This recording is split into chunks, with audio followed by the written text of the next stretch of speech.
अस्सलामुअलैकुम दोस्तों और साथियों, उम्मीद है आप लोग खैरियत से होंगे। आज है 14 फरवरी 2022। गुज़िश्ता 24 घंटों में जो पाकिस्तान में टोटल टेस्ट किए गए हैं कोरोना के, उनकी तादाद है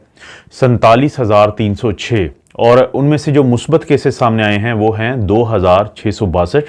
और ये जो मुस्बत रहने की शरह है ये बनती है 5.62% और बदकिस्मती से 29 अफराद की ज़िंदगी जो है वो ख़त्म हुई है कोरोना के हाथों और अभी भी 1566 जो लोग हैं उनकी हालत ठीक नहीं है, वो मुख्तलिफ अस्पतालों में दाखिल हैं कोरोना की वजह से।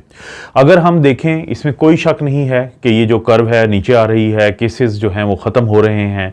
लेकिन अगर गुज़िश्ता दिनों में आप इस चीज़ पर नज़र रखें कि कभी 41 अमवात थी, कभी 47 अमवात थी, कभी 42 अमवात थी और जैसे कि गुज़िश्ता 24 घंटे में 29 अमवात हैं,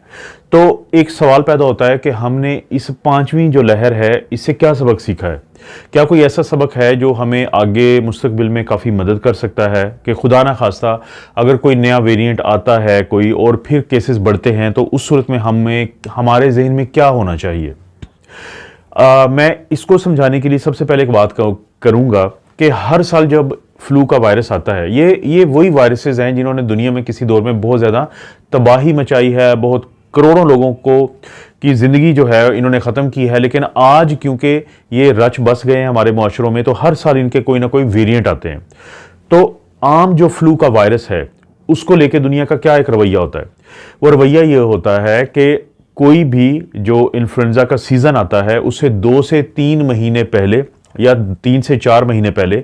जो दुनिया भर के साइंटिस्ट्स हैं, रिसर्चर्स हैं, जो फार्मास्यूटिकल कंपनीज हैं जो इस काम में इन्वॉल्व हैं, इस काम में पड़ी हुई हैं कि उन्होंने जो फ्लू का वायरस है उसकी वैक्सीन बनानी है, तो वो उस जो स्ट्रेन है उस वेरिएंट के बारे में तकरीबन उनको अंदाज़ा हो जाता है कि 2 से 3 ये वेरिएंट्स हैं जो इस साल में जब ये सीज़न आएगा फ्लू का, तो या सर्दियाँ आएंगी या कोई भी वो सीज़न जिसमें कोई भी इन्फ्लुएंजा का वायरस आता है, तो ये एक वैक्सीन बनाते हैं जो मुश्तमिल होगी इन 4, 3 या 2 जो वेरिएंट्स हैं उनके अज्जा के ऊपर या उनको लेके वो एक वैक्सीन बनाते हैं। और जब ये जो वबा होती है या जो लहर होती है ये पूरी दुनिया में फैलने का टाइम आता है, तो उससे कम से कम 1 महीना पहले वो लोगों को वैक्सीन लगा चुके होते हैं, क्योंकि 2 से 3 हफ्ते लगते हैं उस इम्यूनिटी को बनने में, उस मुदाफ़ती निज़ाम को उस वेरिएंट के ख़िलाफ़ बनने में जिसकी वजह से वेव आ रही होती है। और दूसरा दुनिया का क्या रवैया होता है कि इन्फ्लुएंजा को लेके वैक्सीन ख़ास तौर पे उन लोगों को लगाई जाती है कि जिनका मुदाफ़ती निज़ाम कमज़ोर होता है, जिनकी उम्र ज़्यादा होती है। जब भी हम कभी कोई वैक्सीन की बात करते हैं, किसी बूस्टर की बात करते हैं, तो अक्सर लोग हमारे पर ये तनकीद करते हैं कि देखें, हम नहीं कहते थे कि हर साल ये एक नया बूस्टर लगाएंगे, हर साल ये एक नया जो वेरिएंट आएगा। और बदकिस्मती से अक्सर ये वो लोग हैं जिनकी उम्र या कोई 20 साल है, जिनकी उम्र या कोई 35 साल है, यानी वो उस कैटेगरी में आते ही नहीं हैं। ये जिन कैटेगरी की मैंने बात की है कि पाकिस्तान में पिछले दिनों कोई 47 अमवात हुई हैं 24 घंटे में, कभी 49 अमवात हुई हैं, कभी 42 हुई हैं और गुज़िश्ता भी 24 घंटे में 29 अमवात हुई हैं, क्योंकि ये अक्सर बदकिस्मती से वो लोग हैं जिनकी उम्रें ज़्यादा हैं और जिनको सेहत के कुछ ऐसे मसाइल हैं या कुछ ऐसी दवाइयाँ वो ले रहे थे कि जिसकी वजह से उनका मुदाफ़ती निज़ाम कमज़ोर है। लेकिन जो तनकीद करने वाले लोग हैं वो लोग होते हैं जिनका कोई ताल्लुक नहीं है इस कैटेगरी से। तो मैं उन दोस्तों को अक्सर समझाता हूं कि जब आपका ताल्लुक ही नहीं है किसी ऐसी कैटेगरी से, तो आप इस पे बेजा तनकीद ना किया करें, बल्कि उन लोगों पे छोड़ दें जिनका ये प्रॉब्लम है। तो इसलिए वो तमाम लोग जिनको कोई ना कोई ऐसा प्रॉब्लम होता है सेहत का या उनको दवाइयों का कि उनका मुदाफ़ती निज़ाम कमज़ोर होता है, तो उनके डॉक्टर खसूसी तौर पे उनको, जैसे पाकिस्तान में हम सितंबर अक्टूबर में बता देते हैं कि आपने इस साल की जो वैक्सीन आ रही है वो लगवा लेनी है इन्फ्लुएंजा के खिलाफ, और जिसकी वजह से क्या होता है कि नवंबर तक तमाम लोग लगवा चुके होते हैं जिनको खसूसी तौर पे ज़ाहिर ज़रूरत होती है। और दिसंबर, जनवरी, फरवरी में जब ये कोई वेव आती है इन्फ्लुएंजा की, तो इस तरह के लोग अक्सर महफूज रहते हैं क्योंकि उनका मुदाफ़ती निज़ाम ऐसा नहीं है कि वो उनको बचा सके। इसके मुकाबले में जो कोई जवान है जिसकी उम्र ज़्यादा नहीं है, जिसको हेल्थ के बहुत सारे मसाइल का सामना नहीं है, अगर वो नहीं भी इन्फ्लुएंजा की वैक्सीन लगवाता तो वो 3 से 5 दिन की अलामात के बाद वो ठीक हो जाता है। जबकि वो जिनका मुदाफ़ती निज़ाम कमज़ोर होता है वो इन्फ्लुएंजा से काम शुरू होगा और नमूनिया पे जाके ख़त्म होता है और खुदा न खास्ता फिर चांसेस होते हैं कि अस्पताल या आईसीयू या वेंटिलेटर की ज़रूरत पड़ सकती है। तो अगर इसी एक पूरे कॉन्सेप्ट को हम अपने जहन में रखें,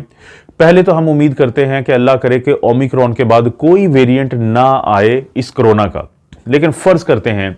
कि इन्फ्लुएंजा की तरह अगर एक हर सीज़न में थोड़ा बहुत तब्दीली के बाद, जैसे ओमिक्रॉन आया है या ओमिक्रॉन का जो BA.2 आया है, इस तरह कोई ना कोई नया वेरिएंट आता है, क्योंकि ये वेरिएंट क्या करते हैं,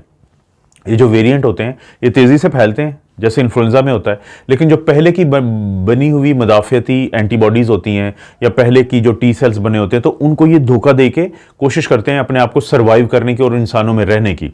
तो जिसकी वजह से ये वेरिएंट आ सकते हैं, इसमें बिल्कुल भी कोई एक हैरानी की बात नहीं होगी, लेकिन वो वेरिएंट बिल्कुल इस चीज़ के चांसेस हैं कि वो तेज़ी से ज़रूर फैलेंगे, लेकिन वो ज़्यादा नुकसानदेह नहीं होंगे।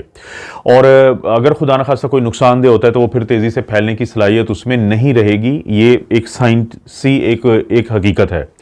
तो अब ये जो अमवात का मैंने बार बार जिक्र किया है, ये अक्सर फिर किन लोगों की हुई हैं या किन लोगों को फिर बहुत ज़्यादा एहतियात की ज़रूरत होगी। जो सबक हमने 5वीं लहर से सीखा है कि जब एक ख़ास सीज़न आएगा और ये बातचीत शुरू होगी, जैसे मैंने खुद अपनी वीडियोज़ में दिसंबर में बात करना शुरू कर दी थी कि वो लोग जिनका मदाफ़ती निज़ाम कमज़ोर है, वो लोग जिनकी वैक्सीन ने काम नहीं किया है, तो वो प्लीज़ बूस्टर लगवाएं और जल्दी लगवाएं, क्योंकि जब दिसंबर का एंड होगा या जनवरी शुरू होगा तो इस वेव के आने के चांसेस हैं, क्योंकि आपको बूस्टर लगने के बाद 2 से 3 हफ्ते चाहिए होते हैं कि आपका इम्यून सिस्टम काम करता है या नहीं, या एंटीबॉडीज बनती है या नहीं, या जो आपके टी सेल एक्टिव होते हैं या नहीं।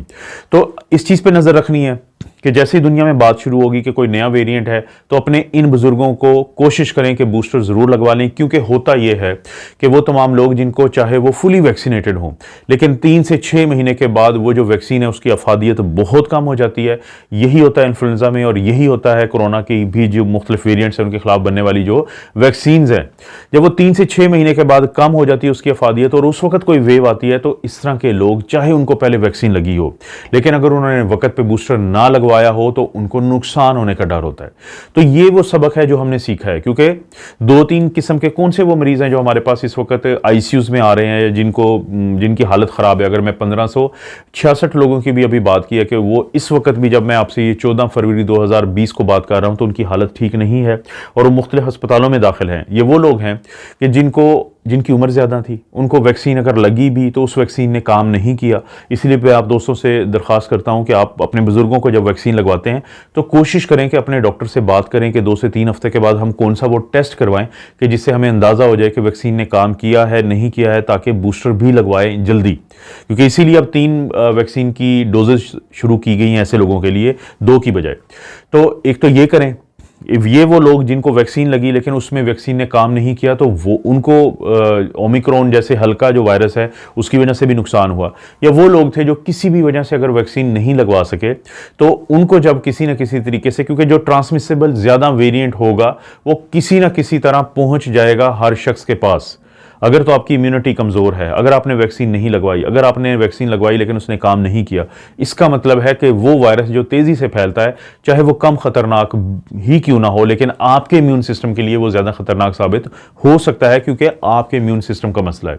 इसलिए ये जो जवान दोस्त हैं उनसे मेरी रिक्वेस्ट है कि जब भी आप तनकीद करते हैं तो आप उन बुज़ुर्गों को सामने रखें। ये बिल्कुल ऐसे ही है जैसे ख़वातीन के जो मसाइल होते हैं उनके ऊपर अक्सर जो आप देखते हैं टीवी पे जो बहस हो रही होती है, तो वो मर्द हजरात कर रहे होते हैं, तो उनसे अक्सर ज़हन में सवाल पैदा होता है कि भाई आपका तो ये मसला ही नहीं है, तो आप ख़वातीन को बिठाएं कि अगर उनसे मुतल्लिक़ कोई प्रॉब्लम है या मुआशरे में कोई ऐसी चीज़ है कि जिसके ऊपर डिस्कशन होनी होती है। तो इसी तरह से जब भी आपके जहन में ये बात आती है कि ये जो बूस्टर लगेंगे या बूस्टर फ्यूचर में अगर लग सकते हैं, तो क्या फिर उस पर तनकीद करनी है, तो आप सबसे पहले आप जहन में लाएं कि क्या आप उस कैटेगरी से आपका ताल्लुक भी है कि जिसमें लोगों को नुकसान होता है। और अगर आपको उस कैटेगरी से ताल्लुक नहीं है तो उस कैटेगरी के लोगों से पहले पूछें कि अगर आपको बूस्टर लगे और उससे आपको हिफाजत मिलती है तो क्या ये गलत बात है या ठीक बात है। फिर जैसी वो आपको वजाहत दें, उस वजाहत के हिसाब से आप सोचेंगे तो आपको ये बात बुरी नहीं लगेगी। फिर आप इसको एक साइंसी एक हकीकत के तौर पे सोचेंगे, क्योंकि हमारी बदकिस्मती है कि 2020 में ये वबा आ गई। हमारी बदकिस्मती है कि ये हम जिंदगी के या दुनिया में जो टाइम गुजरता है उसके उस हिस्से में अब मौजूद हैं कि जहाँ पे कोई इतनी बड़े वाक़या हो जाता है जो शायद आने वाली नस्लों के किसी के हिस्से में इस तरह के वाक़यात होते हैं। तो इसलिए कोशिश करें कि ये जो 5वीं लहर से हमने सबक सीखा है वो ये सीखा है कि बुज़ुर्गों को,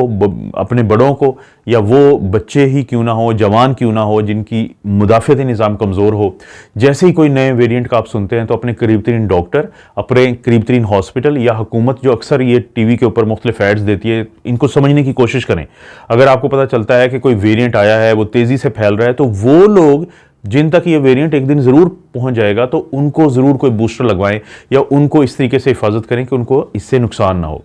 कोई मजीद अपडेट हुई तो आप दोस्तों के लिए मैं ज़रूर लाऊंगा। आप अपना और अपनी फैमिली का ख्याल रखें। अल्लाह ताला आपको और आपकी फैमिली को हर किस्म की बुराई, बीमारी और आजमाइश से महफूज रखे।